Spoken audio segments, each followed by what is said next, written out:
Hava Morel, everybody.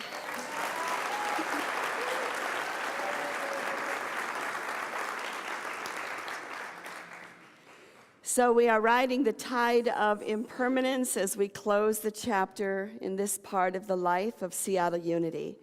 This is a good lesson for all of us in how we deal with impermanence in our lives, because this is the reality of our existence, is it not? Change is the one thing that we can count on, that nothing lasts forever, even if we try to make it so and fight against it.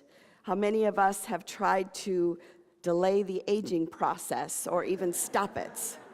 And granted, I think we've come a long way, right, with eating better and exercising, because if you look at pictures of people who were your age, like back in the 50s, they look like they're about 100, don't they? And now we're, Anyway. We can do all that we can do, and it's still going to catch up with us because life has changed, and it's the one constant. So we had a great celebration last night. How many of you were here for that? And we really honored our history, not only the history of Seattle Unity, but of the Unity movement. And there were a number of people that I wanted to acknowledge and didn't yesterday, and I wanted to make sure that we really called out Dee Dee and Bonnie for going through the archives.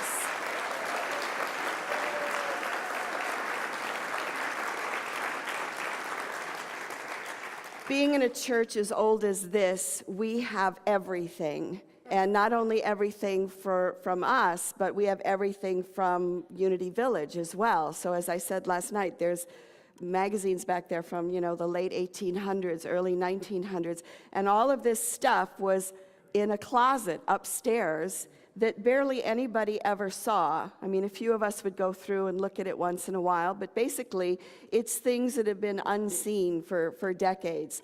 And so one of the good things about this change is that it's brought it all out, and God bless Dee Dee and Bonnie because they've organized it all in such a great order that it's just very easy to go through and to not just read it, but then understand and comprehend our history, which I think is important. So if you haven't yet walked that, please do. I also wanted to call out that the members of this community who received the call to ministry, and it's been many over the years, and so I want to acknowledge Don Jennings and Bob Wasner, Sig Paulson, Thelma Smith, our own Rabbi Fonstock, of course, Christina Lee, who had a church in Vancouver and then went into the hospice chaplaincy, Megan Smith, who's been the minister in Cincinnati, and our beloved Bruce Milne, who had a ministry in the South and then was also a hospital chaplain. And currently in the ministerial program is James Tierney and Diane Robertson. So the call continues. Yay.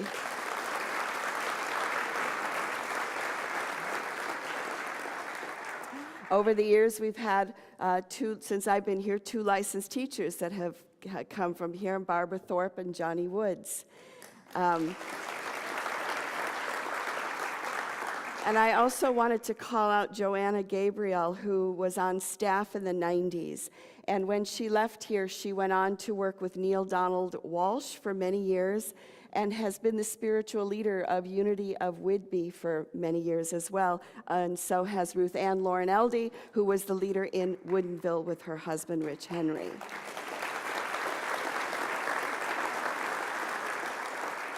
I wanted to thank Cheryl Roret and her fiancé Jackson for driving up from Yakima yesterday to be here with us. And I also want to call out and thank Marilou Marson for coming up and joining us in our last days here. It's very special. Stand up so they can see you. And I did call out that Women of Wisdom was born here, but I also remembered that the Brightwater Waldorf School was born here. They were here for at least 4 or 5 years as they got on their feet. And of course, we all know that Siddha Simran started his Kundalini Yoga Center here, which has now grown like crazy. It's like all over the city, and he has been blessing so many people. So, and if I've forgotten anybody, I apologize at this moment, but there's just been so many. So we're in the midst of change. and it is our task to flow with it. That's what we're called to do. Pema Chodron said that when we resist change, it's called suffering. But when we can completely let go and not struggle against it, when we can embrace the groundlessness of our situation and relax into its dynamic quality, that's called enlightenment or awakening to our true nature. So I would say that we are in a groundless situation, wouldn't you? And how are you doing with all of that? How are you doing with the groundlessness? So she's giving me a thumbs up. All right, Sangmei. And how are you feeling? So one of the things about going through a transition like this is that we have the opportunity for self-awareness. This is an experiment in not only how do we handle change and impermanence in our lives, but how do we handle endings, right? How do you handle it when things end? Can you embrace the groundlessness of that change and the ending? You know, many times when we are reaching an ending, we become easily offended or angry, or we lash out and we blame. How many times have you decided you're going to end a job or maybe a relationship, or you're going to move out of a place, and all of a sudden you see everything wrong with it, right?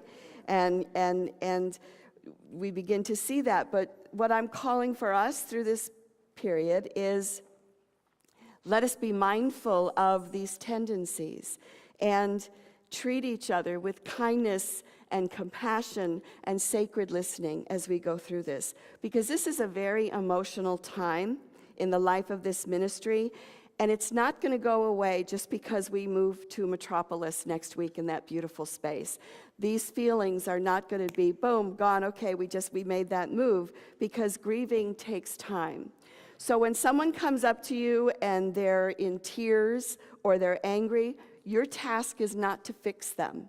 Your task is not to make it better, but to hold sacred space with them. And that's true whether it's here in the church, in the ministry, in the things that we're going through, or in your own personal lives. When someone comes to you in that space, it's our role, our task is to stay with it and to be with it. So I'm inviting us to honor our emotions and our feelings at this time.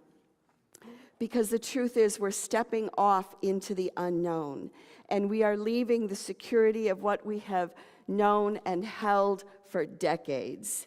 And it's scary and it's exciting because we have the opportunity to change and to create something anew.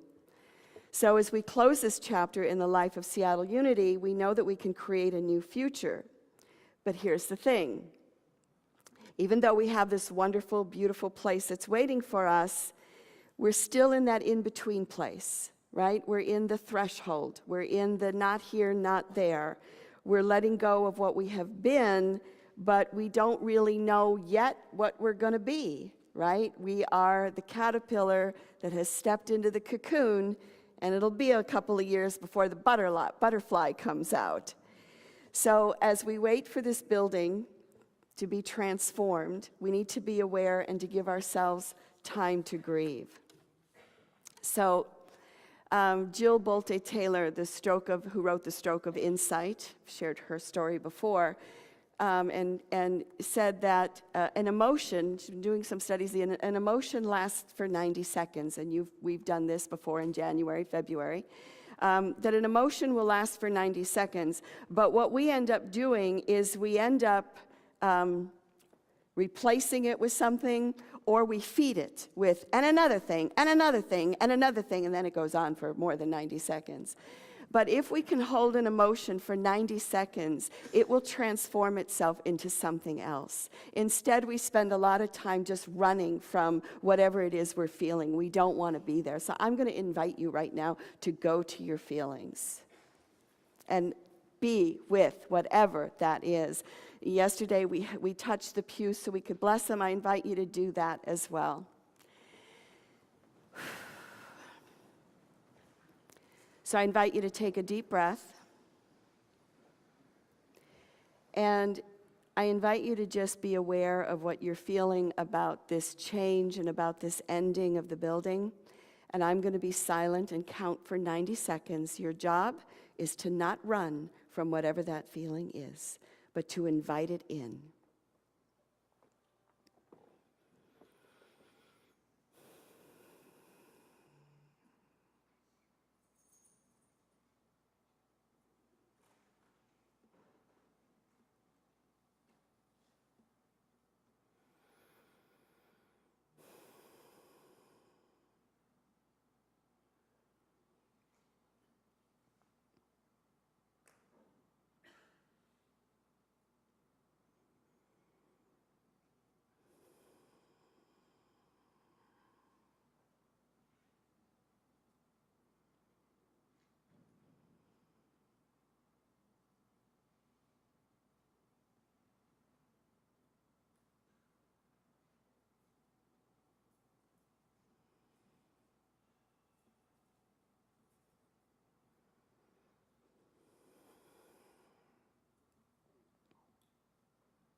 And taking a deep breath and coming back.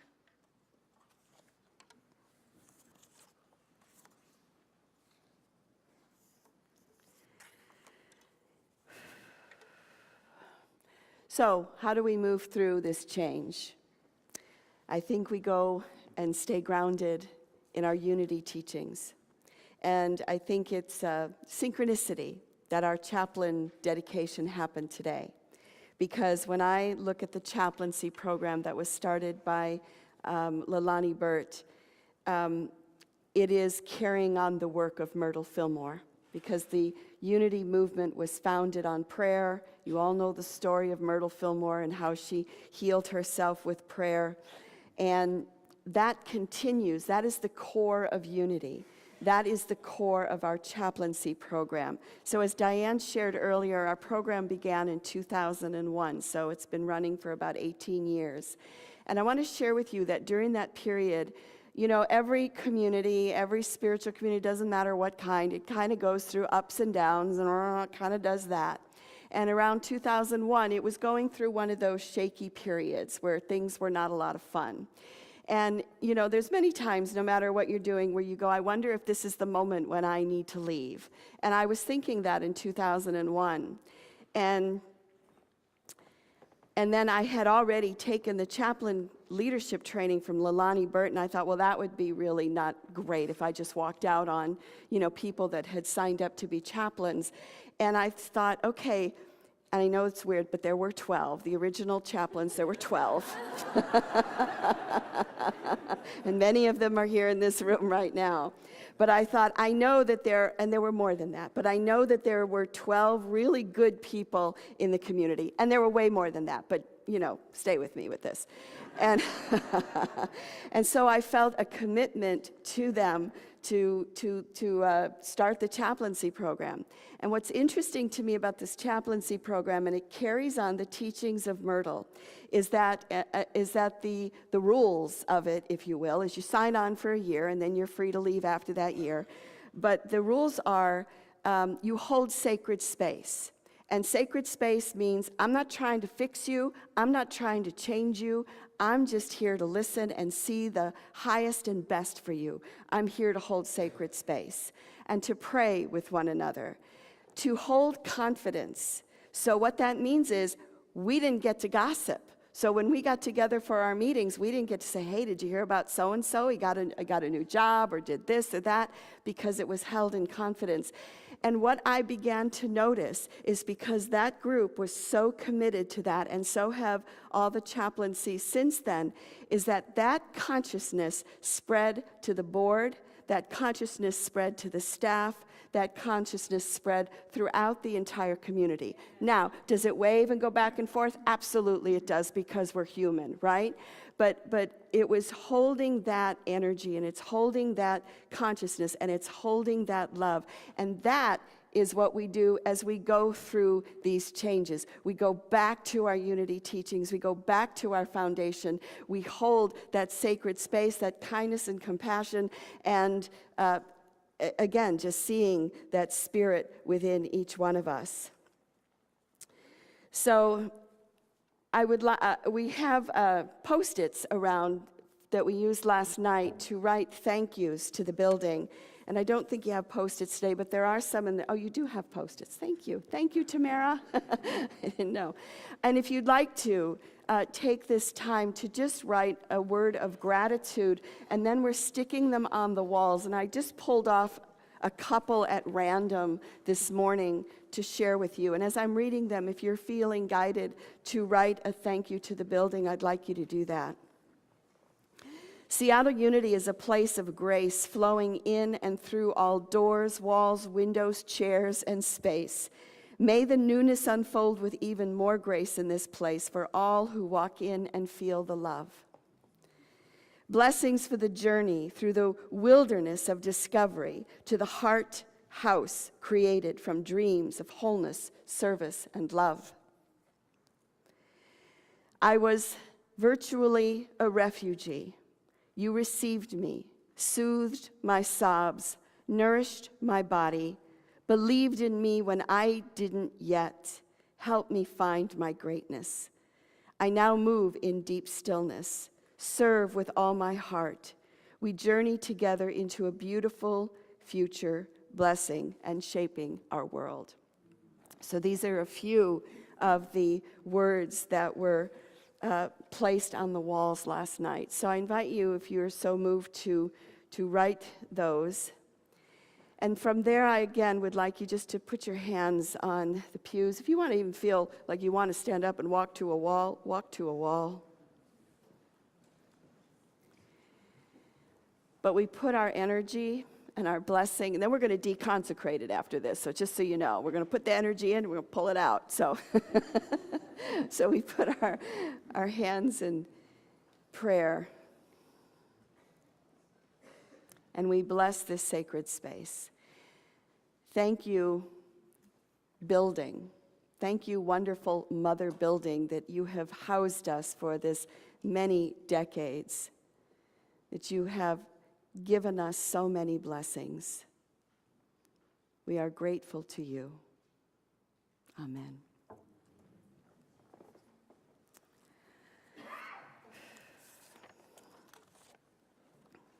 I called out last night, but I didn't today, as Maureen Levy is here with us, as you all know, and that also was synchronistic. She just happened to be in town during this period of time, so we have Maureen and Richard's energy with us today.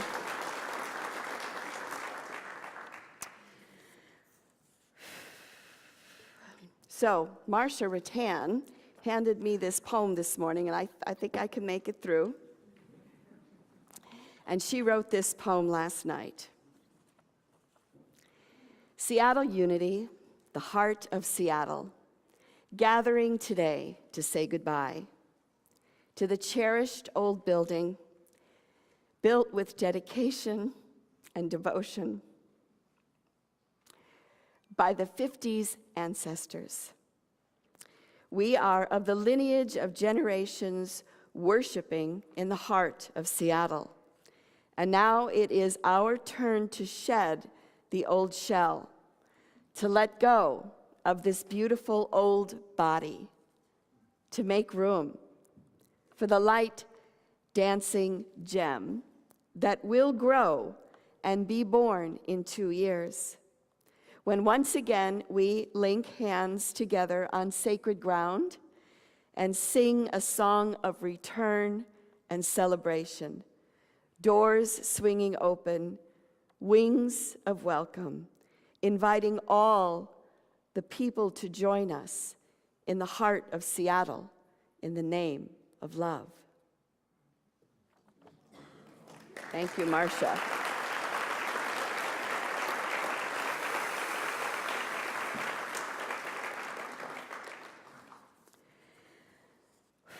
So, just as we did last night, when we deconsecrated this building, I think it's important. So when we are having an ending in our lives, we need to move on. Which isn't to say that we don't grieve and feel, we do. but we need to pull our energies back so that we can move forward. So I'm actually going to invite you all to stand. And if the musicians want to come forward at this time, they can.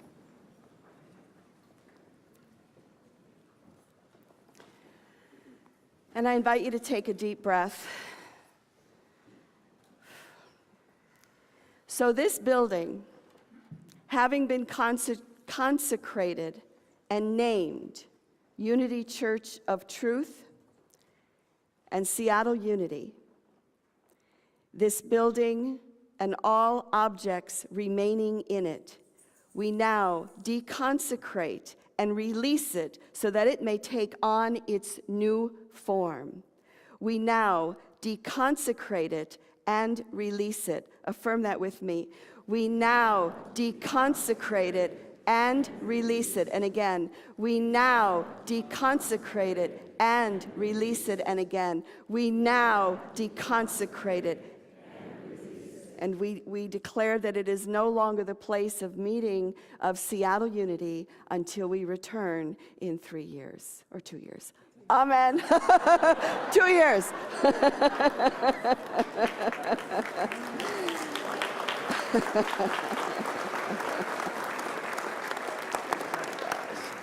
You may be seated.